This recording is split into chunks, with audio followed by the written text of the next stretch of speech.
जी बिस्मिल्लाहिर्रहमानिर्रहीम। स्टार्ट करते हैं remaining long question speed of light. बड़ा इंटरेस्टिंग टॉपिक आपका। तो हमने देखा था शुरू के अंदर मिरर स्टेशनरी था और हमें टेलीस्कोप के अंदर सोर्स ऑफ लाइट हमें नज़र आया था, लेकिन बाद में जब हमने इसे क्लॉकवाइज रोटेट करवाया था तो शुरू के अंदर हमें ये जो सोर्स ऑफ लाइट है वो टेलीस्कोप के अंदर नज़र नहीं आता। लेकिन जैसे ही मिरर कुछ स्पीड कवर करता है, अटेन करता है, उसके बाद हमें सोर्स ऑफ लाइट नज़र आना शुरू हो जाता है। तो इसके लिए बच्चे दो कंडीशन हैं, दो बातें हैं जिसको याद रखना बहुत ज़रूरी है ताकि आपका ये जो टॉपिक है ये क्लियर हो सके। तो इस पूरे पैराग्राफ को जिसके अंदर ये 6 लाइनें हैं, इसको मैं डिस्कस करता हूँ कि बेसिकली ये क्या कहना चाहता है, कब हमें सोर्स नज़र आएगा। वो कहता है कि 2 टाइम्स हमारे पास 2 टाइम इक्वल होने चाहिए, तब हमें सोर्स ऑफ लाइट इस टेलीस्कोप के अंदर नज़र आएगा। पहला टाइम कौन सा है, दूसरा टाइम कौन सा है। पहला टाइम सुने कि लाइट फेज़ 1 से टकराए, रिफ्लेक्ट होकर ये मूव करती हुई पहुँचे M तक। M क्या है, प्लेन मिरर है, ये रिफ्लेक्ट हो जाए, रिफ्लेक्ट होकर ये दोबारा फिर पहुँचे फेज़ 3 तक। तो ये जितना टाइम लेगी, इसको याद रख लें। दोबारा फिर सुने कि बीम यहाँ से रिफ्लेक्ट हो फेज़ 1 के साथ, यहाँ से मूव करना शुरू करे और यहाँ मिरर M तक पहुँचे और फिर M मिरर से रिफ्लेक्ट होने के बाद दोबारा फिर ये फेज़ 3 तक पहुँचे, मीन के कैपिटल मिरर M तक। तो जितना ये टाइम लेगी फेज़ 1 से मिरर स्मॉल m और स्मॉल m से रिफ्लेक्ट होने के बाद कैपिटल मिरर की फेज़ 3 तक, जितना टाइम वो लेगी ये बराबर होना चाहिए किसके। वो कहता है ये देखें, इसकी कितनी साइडें हैं, 8 साइडें हैं, 8 साइडें हैं और ये क्लॉकवाइज घूम रहा है, रोटेट कर रहा है। तो ज़ाहिर सी बात है जब ये फेज़ 1 जो है ये आगे शिफ्ट होगा तो इसकी जगह कौन ले लेगा, फेज़ 2।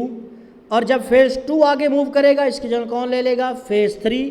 और फेज़ 3 जब आगे मूव करेगा, साइड 3 जब आगे मूव करेगी उसकी जगह कौन ले लेगा, फेज़ 4। इसकी मिसाल सिंपल हम यूँ लेते हैं, जिस तरह हमारे पास फ़ैन है, पंखा है, सीलिंग फ़ैन है, इसके 3 पर हैं और जब ये रोटेट कर रहा होता है इसके तीनों पर क्या कर रहे होते हैं, तीनों विंग क्या कर रहे होते हैं, रोटेट कर रहे होते हैं। पहला मूव करना शुरू करता है, वो मूव करके आगे गया तो उसकी जगह पीछे कौन ले लेता है, दूसरा विंग। और जब दूसरा विंग मूव करके आगे आता है तो उसकी जगह कौन ले लेता है, तीसरा विंग। तो वो कहता है जब ये जो फेज़ 3 है ये मूव करके आ जाए, ये रिप्लेस कर ले फेज़ 2 को, तीसरी जो साइड है ये जितना वक्त लेगी रिप्लेस करने में इस दूसरी साइड को, इस दूसरे फेज़ की जगह लेने के लिए फेज़ 3 जितना टाइम लेगी, अगर ये इक्वल हो जाता है पहले टाइम के, जो कि मैं पहले मेंशन कर चुका हूँ कि जो रे लेती है कैपिटल M से स्मॉल m और स्मॉल m से रिफ्लेक्ट होकर दोबारा कैपिटल M तक, जब ये दोनों टाइम इक्वल हो जाएंगे हमें सोर्स ऑफ लाइट यहाँ पर नज़र आएगा।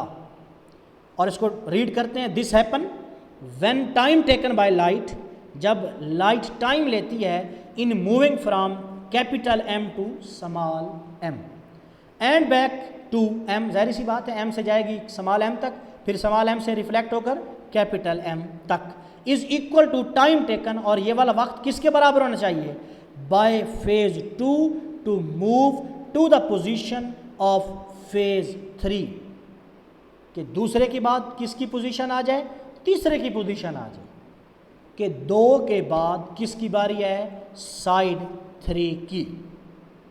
जितना वक्त वो लेगा और पहले वाला वक्त जब ये दोनों इक्वल होंगे, under this condition light cover a distance of 2d।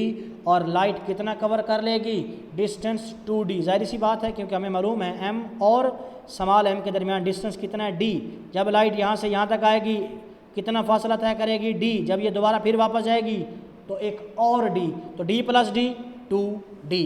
तो डेरिवेशन देखते हैं, the angle subtended by any side of 8 sided mirror at the centre is 2π/8। तो इसमें डायग्राम से समझाता हूँ आपको कि जब ये मिरर रोटेट करना शुरू करता है, क्योंकि मिरर दोनों साइडों पर क्लॉकवाइज भी और एंटी क्लॉकवाइज भी क्या कर सकता है, रोटेट कर सकते हैं। अब उसने यहाँ से रोटेट करना शुरू किया और यहाँ तक पहुँचा, कितना डिस्टेंस कवर किया, कितना एंगल कवर किया, 2π और जब ये यहाँ से फिर यहाँ से यहाँ तक मूव करेगा एक और पाई, तो कितना हो जाएगा 2π रेडियन। थीटा कितना कवर करेगा, 2π रेडियन। दोबारा फिर सुने, यहाँ से यहाँ तक कितना एंगल कवर हुआ, पाई, और यहाँ से यहाँ तक एक और पाई, तो टोटल एंगल कितना कवर हुआ, थीटा कितना कवर हुआ, 2π रेडियन। लेकिन हमने 8 क्यों डिवाइड किया है, क्योंकि हमें मालूम है इस मिरर की कितनी साइडें हैं, 8 साइडें हैं, तो इसलिए हम डिवाइड कर देते हैं 2π/8। तो हमें मालूम है चैप्टर नंबर 5 के अंदर हम पढ़ चुके हैं एंगुलर वेलोसिटी। क्यों एंगुलर वेलोसिटी को यहाँ पे लेके आए हम, क्योंकि बॉडी क्या कर रही है, क्योंकि मिरर क्या कर रहा है, रोटेट कर रहा है। तुम्हारे पास एंगुलर वेलोसिटी का फार्मूला होता है angular displacement over time. Angular velocity को डिनोट किया जाता है ओमेगा के साथ, एंगुलर डिस्प्लेसमेंट को थीटा और टाइम को टी के साथ। और हमारे पास क्योंकि हमें चाहिए टी को मूव करवा देंगे इधर और ओमेगा को ले आएंगे इधर, तो T is equal to theta over omega.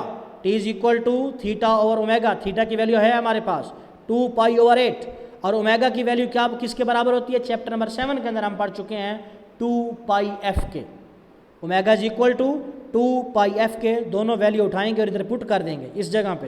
हमारे पास रिलेशन क्या बनेगा, T is equal to 2π/8 multiply 1/2πf, 2π से 2π cancel, t is equal to 1/8f।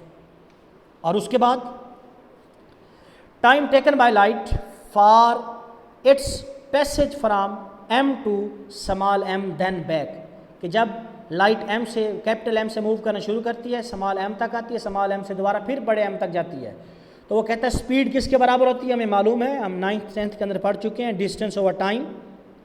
और डिस्टेंस जो है इसको डिनोट करते हैं हम, यहाँ पर लिखेंगे 2d के बराबर और टाइम को लिखेंगे हम t के बराबर। स्पीड को c के साथ, स्पीड ऑफ लाइट को c के साथ, और डिस्टेंस को हम लिखेंगे 2d। क्यों, क्योंकि कैपिटल M से स्मॉल m तक का डिस्टेंस d, और दोबारा फिर लाइट वापस जा रही है, एक और d कवर कर रही है, तो 2d/t। तो t फाइंड करना, t को ले जाएंगे इधर, c को ले आएंगे इधर, रीअरेंज कर लेंगे, तो t is equal to 2d/c। तो हमारे पास 2t की वैल्यू आ चुकी है। एक t है हमारे पास 1/8f और दूसरा है 2d/c। दोनों को कंपेयर कर देंगे, क्योंकि हमें c चाहिए, c को ले आएंगे इधर, एक के साथ मल्टीप्लाई होगा तो c और 8f मल्टीप्लाई हो जाएगा इधर, तो c is equal to 16fd। c is equal to 16fd। जब इसकी वैल्यू पुट की गई तो हमारे पास जो हमने मीडियम लिया था वो वैक्यूम कंसीडर किया था, किसने, माइकलसन ने। तो जो वैल्यू कैलकुलेट की गई स्पीड ऑफ लाइट की c, वो that was approximately equal to 2.99792,458 10⁻8 metre पर सेकेंड, जिसको हम लिख सकते हैं 3 × 10⁸ मीटर पर सेकेंड। तो ये थी स्पीड ऑफ लाइट जिसे कैलकुलेट किया था माइकलसन ने by using reflecting mirror method के ज़रिए। और नोट है, speed of light in other material will always less than c। ज़ाहिर सी बात है, हर मटेरियल की एक अपनी नेचर होती है, तो कहता है speed of light her material के अंदर अलग होती है। Speed of light depend upon the nature of medium. तो स्पीड ऑफ लाइट किस पर डिपेंड करती है, नेचर ऑफ मीडियम पर। और आखिरी बात, ये आप ज़रा बेटे करेक्ट कर लीजिएगा, speed of light in vacuum is approximately equal to speed of light in air. यहाँ पर आप वैक्यूम की जगह क्या लिखेंगे, एयर। तो ये था हमारा long question speed of light. तो मिलते हैं इंशाल्लाह नेक्स्ट लेक्चर के अंदर। फ़ी अमानिल्लाह।